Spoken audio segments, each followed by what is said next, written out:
Hey guys, welcome to LA Edge. It's gonna be kind of loud in here. I'm in my knife room. Um, about I guess it was last year. Heidi got me these Kamek boots for Christmas, and man, they are amazing and really nice snow boots. And they have a deal here where you can tighten it up and pull it up to your calf, and then put your pants over them or inside the boots. And then they have these here. It's kind of dark in here. Sorry about that. They have these here where you can Velcro them. But I've been messing around with the idea of building like some survival kits that I can keep on my person, not only in my pocket or, like the one that I carry on my neck, but, redundancy is, I believe in redundancy. So like when I'm out in the woods hiking or snowshoeing or something like that, I want to make sure I have an extra kit on me at all times. And I'm carrying my knife on my side at all times when I'm out in the woods, when I'm snowshoeing or hiking or drinking coffee out in the boonies or whatever. Excuse me. But I wanted to set my boots up so that I not only have a set in my pack, and when I say a survival kit, I'm talking about a fire steel, a striker, a flashlight, a whistle, not a rape whistle, Kevin, and some fire tinder, a compass, little things like that. Something that could save your life or keep you from getting lost or help you to find your way home or whatever. So what I came up with is I was looking at the boots, and I never use these. I don't know anybody that actually uses these to pull their boots up, but there's a liner in here, and I already tried this out tonight. I put the survival kit in here in both boots, and you can see it down inside here.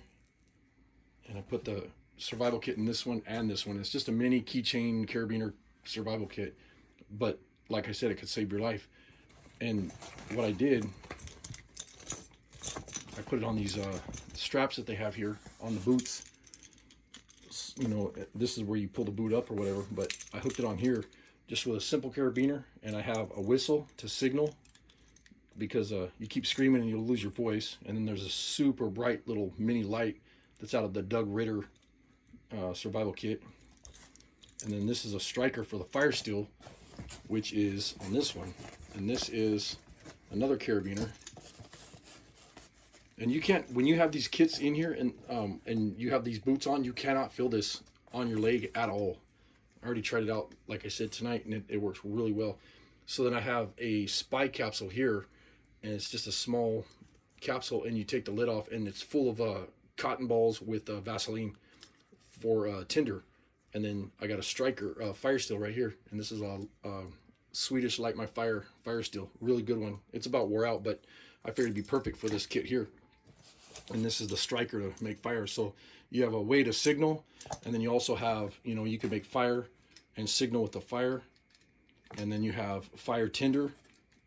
That way you can easily make a fire quickly when you're freezing out in the woods. If you're snowshoeing and you get lost or something, and if you need light, you can make fire and get light going. Or you have a small flashlight. And this, if you turn this on, it lasts about 15 hours. I've had this thing for a lot of years. Really good little flashlight. And then this fire steel striker right here works really well. It throws flames off the freaking, huge sparks off this fire steel. But I figure this is a really cool way to outfit your boots instead of just being winter, snowshoeing boots or whatever. It kind of sets it up where you got like a redundancy, where you got, like a survival setup in your boots. And the other thing is I like it. It's real stealthy. Nobody knows it's there. It doesn't jiggle or nothing like that. It makes no noise at all. And when you put your legs in here, your calf hits this liner, and this little kit that's in here doesn't hit, it doesn't bother you at all. I mean, you honest to God don't know it's even in there, but it's awesome. I mean, I think it's a really good idea. And then I think the other thing I'm going to do is I'm going to take some glow in the dark beads and put them on here. But I'll keep messing with them and trick them out, get them the way I want. And then I got my snowshoes right here. So I'm going to try to go snowshoeing this weekend. We'll see what happens. Thanks for watching.